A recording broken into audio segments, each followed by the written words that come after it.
मध्ये कोकणी, मराठी, हिंदी आणि इंग्रजी सगळीकडे इंग्रजीकरण चाललेलं आहे. ते आवडत नाही, पण त्याला मी एकटा काही करू शकत नाही. आदरणीय व्यासपीठ, सर्वांची नावं घेणार नाही. मी अगदी 120 सेकंद मोजून मी इथं बोलणार आहे. 120 सेकंद म्हणजे फक्त 2 मिनिटं. मी गोमंतकाहून माझं कार्य, मी तुरुंगात उपाधीक्षक पदावर आहे. पु ल देशपांडे, आपले पु ल देशपांडे म्हणतात, आदरणीय पु ल देशपांडे म्हणतात की आपला जो चरितार्थाचा जो व्यवसाय आहे तो व्यवसाय आपण करावाच, आपल्या पोटापाण्याचा व्यवसाय असावाच, पण त्याच्याबरोबर एखाद्या तरी कलेशी नातं जोडावं प्रत्येकानं, असं ते म्हणून गेले. आणि त्यांचा तो आदर्श घेऊन मीही अनेक कलांशी जोडलेलो आहे. माझा हा मुख्य व्यवसाय मी सांभाळतच आहे अगदी प्रामाणिकपणाने. त्याच्या व्यतिरिक्त मी नाटक, संगीत नाटक, कीर्तन, भजन, आपल्या गोमंतकातील पारंपरिक भजन, अशा वेगवेगळ्या क्षेत्रात मी कार्यरत आहे. आणि या क्षेत्रात कार्यरत असताना अनेक पुरस्कारही प्राप्त झाले गोमंतकातील. त्यात युवा सृजन पुरस्कार मला गोवा राज्याचा मिळालेला आहे. तसंच पत्रकार मित्रांचा, पत्रकार संघाचा समाज मित्र हा पुरस्कार मिळालेला आहे. आणि गोमंत विभूषण, नाट्य विभूषण हाही पुरस्कार मिळालेला आहे. पण या सगळ्या पुरस्कारांपैकी अनेक सत्कार वगैरे झालेले आहेत, अनेक बक्षिसं मिळालेली आहेत.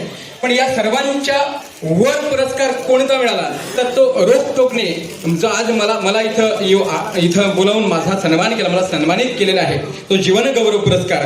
हा जीवन गौरव पुरस्कार खरं तर माझ्या जीवनाला एक वेगळी चालना दिलेली आहे. हे मी माझ्या आयुष्याच्या अंतापर्यंत मी हे कधी, हा सोहळा आणि हे सगळा माहोल मी कधीच विसरणार नाही. याचं प्रथम श्रेय मी डॉक्टर साहेबांना देणार, डॉक्टर राठोड साहेब. कारण सर्वात प्रथम माझ्याशी संपर्क त्यांनी साधला. आणि आपल्या मंत्रालयातील जे संयुक्त सचिव आहे मोहन गावकर, ते माझे अगदी जवळचे मित्र आहेत. आणि त्यांच्याकडूनच मी इथंपर्यंत पोहोचलो असं म्हणायला काही हरकत नाही. सगळ्यांचा पुन्हा एकदा मी मनापासून मी आभार व्यक्त करतो. कारण मला एक छोट्याशा कलाकाराला, गोमंतकातील एक छोट्याशा कलाकाराला त्याच्या कलेची दखल घेऊन आपण इथं या रोखठोक परिवाराने निमंत्रित केलं आणि माझा सन्मान केला. माझ्या कुटुंबियांच्या बरोबर मी आहे. माझी सौभाग्यवती इथे आहे, माझे मित्र आहेत संजय गावकर, संजय उसपकर, त्यांच्या सौभाग्यवती आहेत. माझे चिरंजीव पण इथं आहेत, उपस्थित आहेत.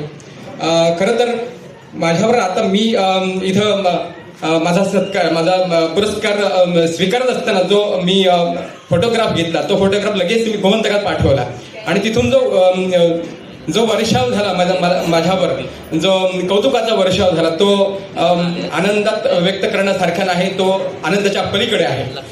तो गोमंतकात गेल्यावर त्याचं मला सगळं काय मिळायचं ते मिळणारच आहे. सगळ्यांकडून मला शाबासकी मिळणार आहे. पण सगळ्यांकडून माझ्या गोमंतकांच्या तर्फे मी या रोखठोक परिवाराचे अत्यंत मनापासून आभार व्यक्त करतो आणि इथंच थांबतो. 120 सेकंद झालेले आहेत.